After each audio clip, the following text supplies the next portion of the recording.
ಅವುಗಳಲ್ಲಿ ಕೌಟಿಲ್ಯನ ಅರ್ಥಶಾಸ್ತ್ರ, ಕಮಾಂಡನ ನೀತಿಸಾರ, ಋಗ್ವೇದ. ಹಾಯ್ ಸ್ನೇಹಿತರೆ, ಎಲ್ಲರಿಗೂ ನಮಸ್ಕಾರ.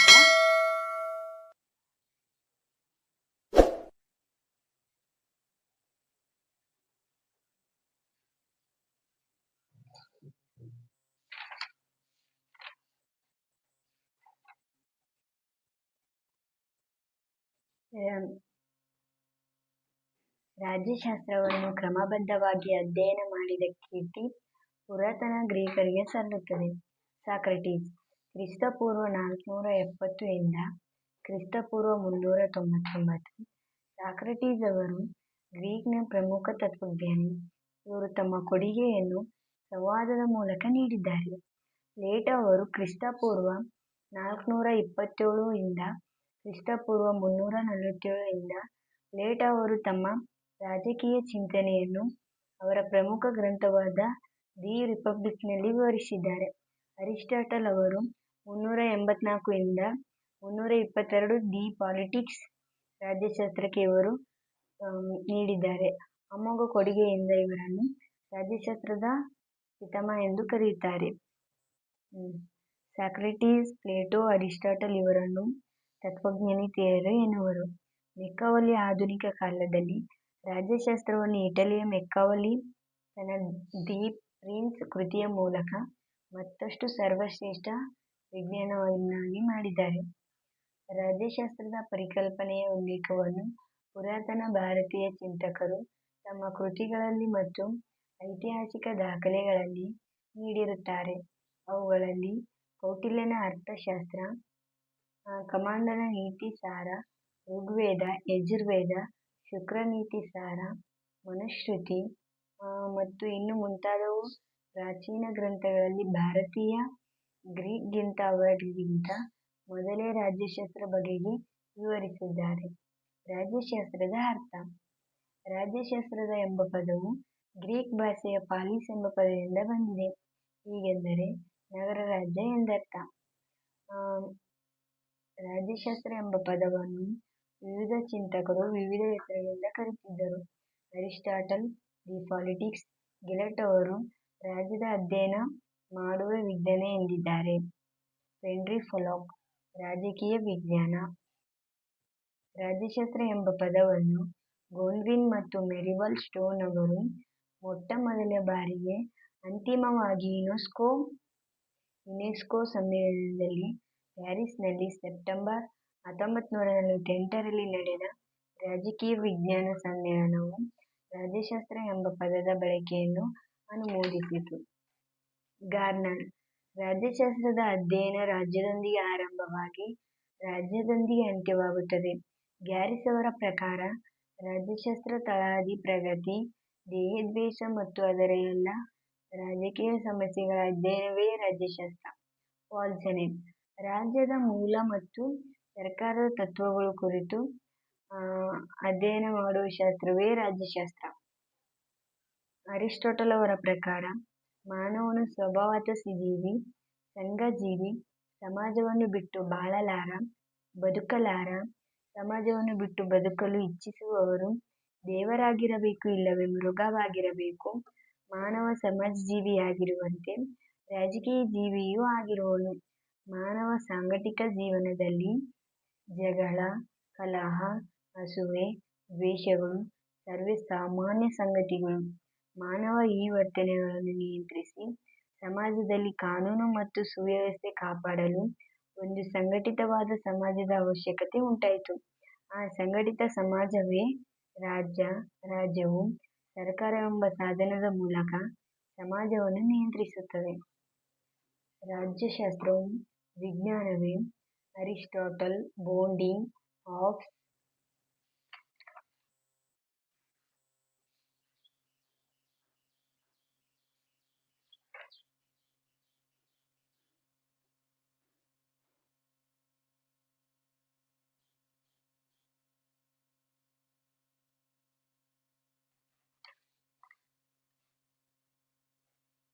Aristotle, Bodin, Hobbes, Machiavelli, Montesquieu, Louis ಬಟಸ್ಲಿ ಇನ್ನು ಮುಂತಾದವುಗಳು ಇವರು ರಾಜ್ಯಶಾಸ್ತ್ರವು ಒಂದು ವಿಜ್ಞಾನ ಎಂದು ಕರೆದಿದ್ದಾರೆ. ಇತರೆ ರಾಜಕೀಯ ಚಿಂತಕರಾದ J S. Mill, Buckle, August Comte, Maitland, James ಬೈನ್ ಇನ್ನು ಮುಂತಾದವರುಗಳು ರಾಜ್ಯಶಾಸ್ತ್ರವನ್ನು ವಿಜ್ಞಾನ ಎಂದು ಕರೆಯಲು ನಿರಾಕರಿಸಿದ್ದಾರೆ. ವಿಜ್ಞಾನಗಳು: ಅವಲೋಕನ, ಮಾಹಿತಿ ಸಂಗ್ರಹಣೆ, ಮಾಹಿತಿ ವಿಂಗಡಣೆ, ಪ್ರಾಯೋಗಿಕತೆ. ರಾಜ್ಯಶಾಸ್ತ್ರದ ವ್ಯಾಪ್ತಿ: ವ್ಯಾಪ್ತಿ ಎಂದರೆ ಎಲ್ಲೆ, ಮಿತಿ, ಗಡಿ ಎಂದರ್ಥ. ಮೊದಲನೇ ಗುಂಪಿನ ಚಿಂತಕರಾದ ಗ್ಯಾರಿಸ್, ಗಾರ್ನರ್, ಗೂಡೋನ್, ಬಟರ್ಸ್ಲಿ ಮತ್ತು ಮುಂತಾದವರುಗಳು ರಾಜ್ಯಶಾಸ್ತ್ರವು ರಾಜ್ಯವನ್ನು ಕುರಿತು ಅಧ್ಯಯನ ಮಾಡುತ್ತದೆ ಎಂದಿದ್ದಾರೆ.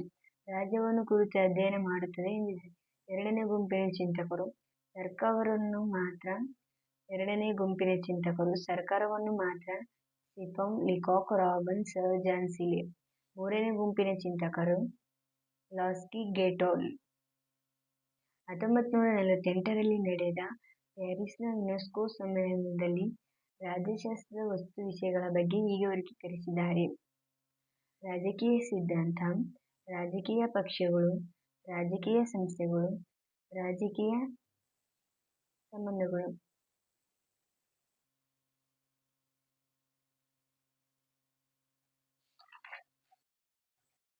ರಾಜ್ಯ ಎಂಬ ಪದವು ಗ್ರೀಕ್ ಭಾಷೆಯ ಪಾಲಿಸ್ ಎಂಬ ಪದದಿಂದ ಬಂದಿದೆ. ರಾಜ್ಯಶಾಸ್ತ್ರ ಅಧ್ಯಯನವು ರಾಜಕೀಯ ಚಿಹ್ನೆಯಿಂದ ಪ್ರಾರಂಭವಾಗುತ್ತದೆ. ಇಲ್ಲಿ ರಾಜ್ಯದ ಉಗಮ ಮತ್ತು ವಿಕಾಸ, ಗುರಿ, ಕಾರ್ಯಗಳು ಮುಖ್ಯವಾಗಿ ರಾಜ್ಯ ತತ್ವಜ್ಞಾನಿಗಳ ವಿಚಾರಗಳು, ತತ್ವಗಳು, ಸಿದ್ಧಾಂತಗಳನ್ನು ಅವಲಂಬಿಸಿರುತ್ತವೆ. ರಾಜಕೀಯ ಸಂಸ್ಥೆಗಳು: ಇಲ್ಲಿ ರಾಜ್ಯಕ್ಕೆ ಬೇಕಾಗುವ ಸಂವಿಧಾನಗಳು, ಸರ್ಕಾರಗಳು ಮತ್ತು ಅವುಗಳ ವಿಧಗಳು, ಸರ್ಕಾರದ ಅಂಗರಚನೆ, ಅವುಗಳ ಕಾರ್ಯಗಳು, ಸ್ಥಳೀಯ ಸರ್ಕಾರಗಳು, ಸರ್ಕಾರದ ಮತ್ತು ಸಂವಿಧಾನದ ಮೌಲಿಕ ವಿಧಾನಗಳು, ಸರ್ಕಾರದ ರಚನಾಕ್ರಮದ ಲೋಪದೋಷಗಳು ಇವುಗಳ ಬಗ್ಗೆ ಅಧ್ಯಯನ ಮಾಡಲಾಗುವುದು. ರಾಜಕೀಯ ಪಕ್ಷಗಳು: ಇಲ್ಲಿ ರಾಜಕೀಯ ಪಕ್ಷಗಳು, ಅವುಗಳ ರಚನೆ, ಸಂಘಟನೆ, ಕಾರ್ಯಗಳು, ರಾಜಕೀಯ ಚರ್ಚೆಗಳು, ವೇದಿಕೆ, ಸಾರ್ವಜನಿಕ ಅಭಿಪ್ರಾಯ, ಒತ್ತಡ, ಗುಂಪುಗಳು ಇವುಗಳ ರಾಜಕೀಯ ಮೇಲೆ ಬೀರುವ ಪ್ರಭಾವ. ಚುನಾವಣೆಗಳು. ಅಂತಾರಾಷ್ಟ್ರೀಯ ಸಂಬಂಧಗಳು: ಇಲ್ಲಿ ಅಂತಾರಾಷ್ಟ್ರೀಯ ರಾಜಕೀಯ ರಾಜ್ಯಗಳ ನಡುವಿನ ಸಂಬಂಧ. ರಾಜ್ಯ ಎಂಬ ಪದವು ಗ್ರೀಕ್ ಭಾಷೆಯ ಪಾಲಿಸ್ ಎಂಬ ಪದದಿಂದ ಬಂದಿದೆ. ಪಾಲಿಸ್ ಎಂದರೆ ನಗರ ರಾಜ್ಯ.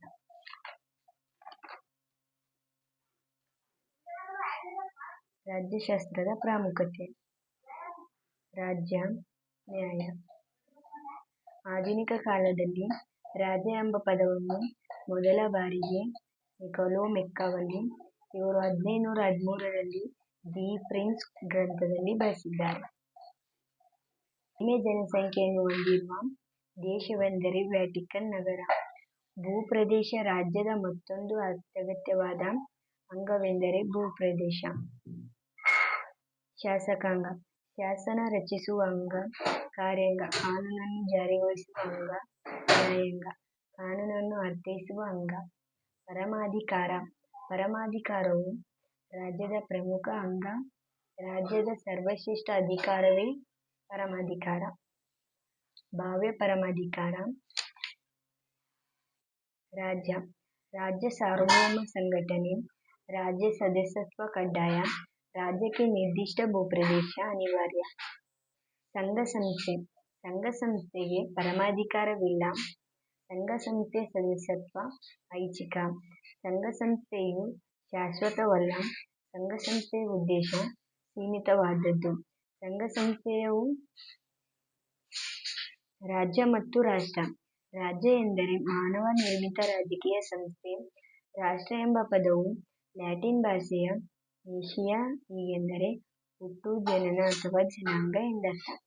ರಾಷ್ಟ್ರ ಎಂದರೆ ಒಂದೇ ಬುಡಕಟ್ಟು, ರಕ್ತ ಸಂಬಂಧ, ಒಂದೇ ವಂಶಕ್ಕೆ ಸೇರಿದ ಸಮೂಹವನ್ನು ಕೊಡುತ್ತದೆ. ರಾಜ್ಯ ಒಂದು ರಾಜಕೀಯ ಸಂಘಟನೆ. ರಾಜ್ಯಕ್ಕೆ ನಿರ್ದಿಷ್ಟ ಭೂಪ್ರದೇಶವಿದೆ. ರಾಜ್ಯ ಪರಮಾಧಿಕಾರ ಹೊಂದಿರುವ ಸಾರ್ವಭೌಮ ಅಂಗ. ರಾಜ್ಯ ಭೌತಿಕವಾದದ್ದು ಮತ್ತು ರಾಜ್ಯ ಸೀಮಿತವಾದದ್ದು.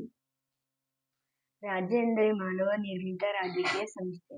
ಪ್ರಜೆಗಳು ತಮ್ಮ ನಿರ್ದಿಷ್ಟ ಇತರ ಶಕ್ತಿಯ ಸಾಧನೆಗಾಗಿ ರಚಿಸಿಕೊಂಡಿರುವ ಸಂಸ್ಥೆಯೇ ಸಂಘ-ಸಂಸ್ಥೆ. ಉದಾಹರಣೆಗೆ ಲಂಡನ್. ರಾಜ್ಯವನ್ನು ಸರ್ವೋಚ್ಚ ಸಂಘವೆಂದು ಕರೆಯುತ್ತಾರೆ ಮತ್ತು ಸಂಘಗಳ ಸಂಘ ಎಂದು ಕರೆಯುತ್ತಾರೆ.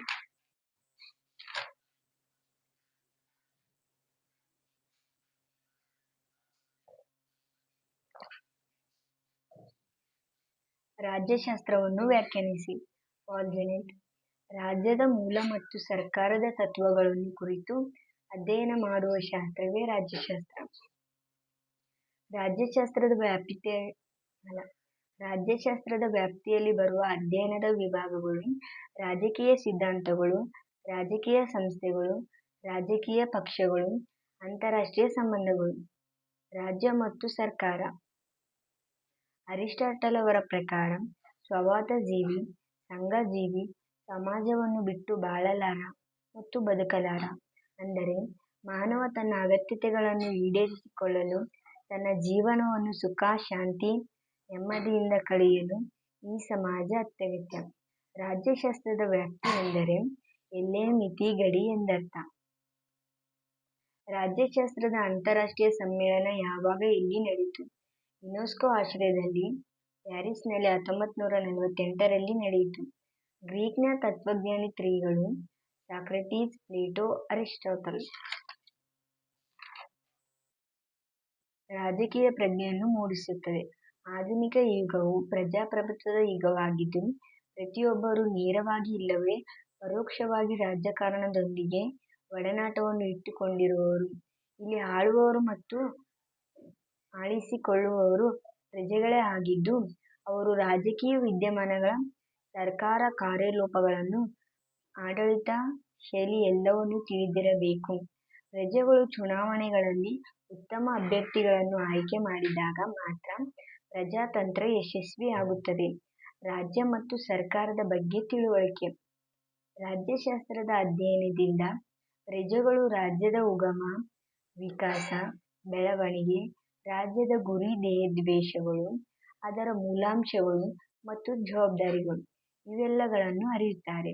ಅದೇ ರೀತಿ ಸರ್ಕಾರದ ಅಂಗರಚನೆ, ಅದರ ಕಾರ್ಯಗಳು, ಸ್ವರೂಪ, ಆಡಳಿತ ವ್ಯವಸ್ಥೆ, ಅದರ ಸಾಧಕ ಬಾಧಕಗಳು ಅರಿಯಲು ಸಾಧ್ಯ. ರಾಜಕೀಯ ಸಿದ್ಧಾಂತಗಳ ಬಗ್ಗೆ ಅರಿವು. ರಾಜ್ಯಶಾಸ್ತ್ರದ ಅಧ್ಯಯನವು ರಾಜಕೀಯ ಸಿದ್ಧಾಂತಗಳಾದ ಪ್ರಜಾಪ್ರಭುತ್ವ, ಸಮಾಜವಾದ, ವ್ಯಕ್ತಿವಾದ ಮುಂತಾದವುಗಳ ಬಗ್ಗೆ ಅರಿಯಲು ಮೂಲಕುತ್ತದೆ.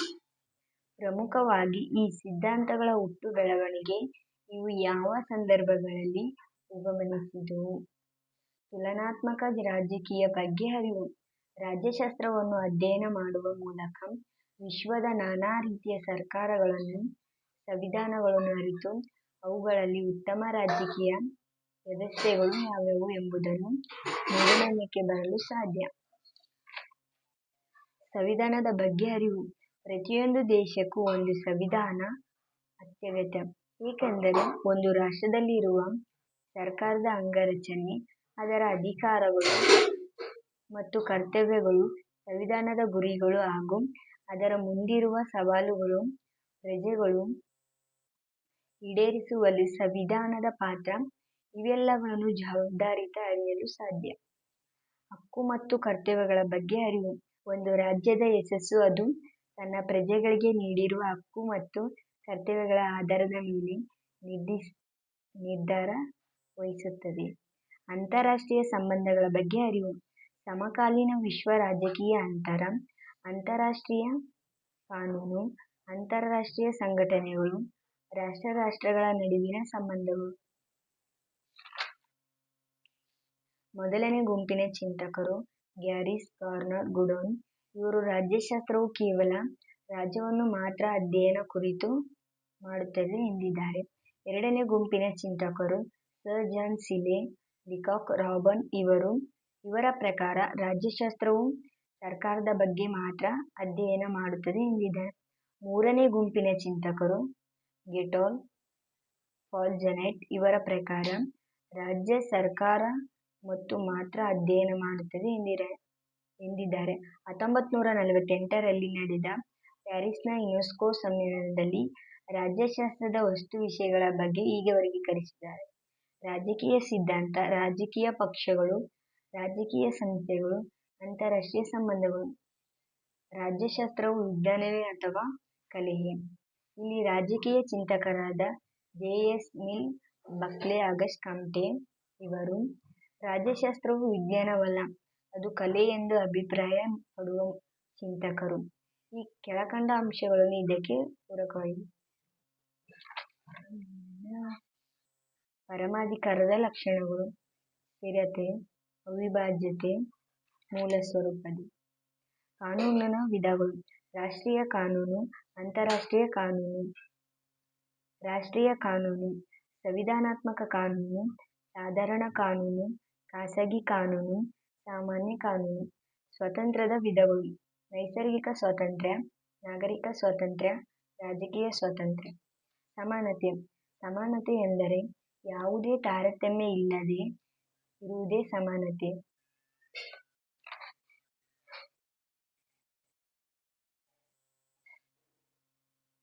ಅರಿಸ್ಟಾಟಲ್ ಅವರ ಪ್ರಕಾರ ರಾಜ್ಯದ ಆಡಳಿತ ಮತ್ತು ಅಧಿಕಾರವನ್ನು ಪರಮಾಧಿಕಾರವನ್ನು ವ್ಯವಸ್ಥೆಗೊಳಿಸುವ ಮೂಲಭೂತ ಶಾಸನವೇ ಸಂವಿಧಾನ. ಸಂವಿಧಾನದ ಪ್ರಾಮುಖ್ಯತೆ: ರಾಜ್ಯದ ಮತ್ತು ಪ್ರಜೆಗಳ ಭದ್ರತೆಗಾಗಿ, ಮೂಲಭೂತ ಹಕ್ಕುಗಳ ರಕ್ಷಣೆಗಾಗಿ, ಜನತೆಯ ಅಭಿವೃದ್ಧಿಗಾಗಿ ಸರ್ಕಾರವನ್ನು ನಿಯಂತ್ರಿಸಲು ದೇಶದ ಕೈಗನ್ನಡಿ. ಸಂವಿಧಾನಾತ್ಮಕ ಸರ್ಕಾರ ಎಂದರೆ ಸಂವಿಧಾನದ ನೀತಿ ನಿಯಮಗಳಿಗೆ ಅನುಗುಣವಾಗಿ ಕಾರ್ಯನಿರ್ವಹಿಸುವ ಸರ್ಕಾರವೇ ಸಂವಿಧಾನಾತ್ಮಕ ಸರ್ಕಾರ. ಸಂವಿಧಾನದ ವಿಧಗಳು: ಲಿಖಿತ ಸಂವಿಧಾನ, ಅಲಿಖಿತ ಸಂವಿಧಾನ, ನಮ್ಯ ಸಂವಿಧಾನ, ಅನಮ್ಯ ಸಂವಿಧಾನ. ಲಿಖಿತ ಸಂವಿಧಾನವೆಂದರೆ ಸಂವಿಧಾನದ ರಚನಾ ಸಮಿತಿಯಿಂದ ತಜ್ಞರ ಮೂಲಕ ಪ್ರಜಾಪೂರ್ವಕವಾಗಿ ರಚಿಸಲ್ಪಟ್ಟ ಸಂವಿಧಾನವೇ ಲಿಖಿತ ಸಂವಿಧಾನ. ಲಿಖಿತ ಸಂವಿಧಾನದ ಲಕ್ಷಣಗಳು: ನಿರ್ದಿಷ್ಟ ದಿನಾಂಕದಂದು ಜಾರಿಗೆ ತರುವುದು, ವಿವರಣೆಯನ್ನು ಒಳಗೊಂಡಿರುತ್ತದೆ, ಮೂಲಭೂತ ಹಕ್ಕುಗಳನ್ನು ಒಳಗೊಂಡಿರುತ್ತದೆ, ನ್ಯಾಯದ ಸ್ವಾತಂತ್ರ್ಯ. ಅಲಿಖಿತ ಸಂವಿಧಾನ: ರೂಢಿ ಪದ್ಧತಿಗಳು ಮತ್ತು ಸಾಂಪ್ರದಾಯಿಕ ಮೂಲಕ ರೂಪಿಸಲ್ಪಟ್ಟುದೇ ಅಲಿಖಿತ ಸಂವಿಧಾನ. ಉದಾಹರಣೆಗೆ ಇಂಗ್ಲೆಂಡ್ ಸಂವಿಧಾನ. ಲಕ್ಷಣಗಳು: ಕಾಲಕಾಲಕ್ಕೆ ರೂಪಿತವಾಗುತ್ತದೆ, ತಿದ್ದುಪಡಿ ಸುಲಭ, ಬೆಳವಣಿಗೆ ಸಂವಿಧಾನ. ನಮ್ಯ ಸಂವಿಧಾನ: ಒಂದು ರಾಷ್ಟ್ರದ ಸಂವಿಧಾನವನ್ನು ಸಾಮಾನ್ಯ ಶಾಸನ ಕ್ರಮದಂತೆ ತಿದ್ದುಪಡಿ ಮಾಡದೆ ವಿಶೇಷ ಕ್ರಮದಿಂದ ತಿದ್ದುಪಡಿಯುವುದನ್ನು ಅನಮ್ಯ ಸಂವಿಧಾನ ಎನ್ನುವರು. ಪ್ರಜಾಪ್ರಭುತ್ವ: ಪ್ರಜೆಗಳಿಂದ ಪ್ರಜೆಗಳಿಗಾಗಿ ಮತ್ತು ಪ್ರಜೆಗಳಿಗೋಸ್ಕರ ಇರುವ ಸರ್ಕಾರವೇ ಪ್ರಜಾಪ್ರಭುತ್ವ. ಆದರ್ಶ ಸಂವಿಧಾನ: ಉತ್ತಮ ಅಂಶಗಳನ್ನು ಒಳಗೊಂಡಿರುವ ಸಂವಿಧಾನವನ್ನು ಆದರ್ಶ ಸಂವಿಧಾನ ಎನ್ನುವರು. ಸರ್ಕಾರದ ವಿಧಗಳು: ಆಧುನಿಕ ಸರ್ಕಾರ, ಪ್ರಜಾಸತ್ತಾತ್ಮಕ ಸರ್ಕಾರ, ನಿರಂಕುಶ ಸರ್ಕಾರ. ಪ್ರಜಾಪ್ರಭುತ್ವ ಎಂದರೆ ಪ್ರಜೆಗಳು ತಮ್ಮ ಪ್ರತಿನಿಧಿಗಳ ಮೂಲಕ ಪ್ರತ್ಯಕ್ಷವಾಗಿ ಇಲ್ಲವೇ ಪರೋಕ್ಷವಾಗಿ ಆಡಳಿತ ನಡೆಸುವುದು. ರಾಜ್ಯಶಾಸ್ತ್ರ ಎಂಬ ಪದವನ್ನು ಗೌಡ್ವಿನ್ ಮತ್ತು ಮೆರಿವಾಲ್ ಸ್ಟೋನ್ ಅವರು ಮೊಟ್ಟಮೊದಲಿಗೆ ಅಂತಿಮವಾಗಿ ಯುನೆಸ್ಕೋ ಸಮ್ಮೇಳನದಲ್ಲಿ ಪ್ಲೇಟೋ ಅವರ ಪ್ರಕಾರ ಮಾನವನ ರಾಜಕೀಯ ಚಟುವಟಿಕೆಗಳನ್ನು ಕುರಿತು ಅಧ್ಯಯನ ಮಾಡುವ ಶಾಸ್ತ್ರವೇ ರಾಜ್ಯಶಾಸ್ತ್ರ. ರಾಜ್ಯಶಾಸ್ತ್ರ ಎಂಬ ಪದವನ್ನು ವಿವಿಧ ಚಿಂತಕರು ವಿವಿಧ ಹೆಸರುಗಳಿಂದ ಕರೆಯುತ್ತಾರೆ. ರಾಜ್ಯಶಾಸ್ತ್ರ ಎಂಬ ಪದವು ಗ್ರೀಕ್ ಭಾಷೆಯ ಪಾಲಿಸ್ ಎಂಬ ಪದದಿಂದ ಬಂದಿದೆ. ಹೀಗೆಂದರೆ ನಗರ ರಾಜ್ಯ ಎಂದರ್ಥ. ಕೃತಿಯ ಮೂಲಕ ಮತ್ತಷ್ಟು ಸರ್ವಶ್ರೇಷ್ಠ ವಿಷಯವನ್ನಾಗಿ ಮಾಡಿದ್ದಾರೆ. ಮೆಕ್ಯಾವೆಲಿ ಆಧುನಿಕ ಕಾಲದಲ್ಲಿ ರಾಜ್ಯಶಾಸ್ತ್ರವನ್ನು ಇಟಲಿಯ ಮೆಕ್ಯಾವೆಲಿ ತನ್ನ ದಿ ಪ್ರಿನ್ಸ್ ಕೃತಿಯನ್ನು ಬರೆದರು.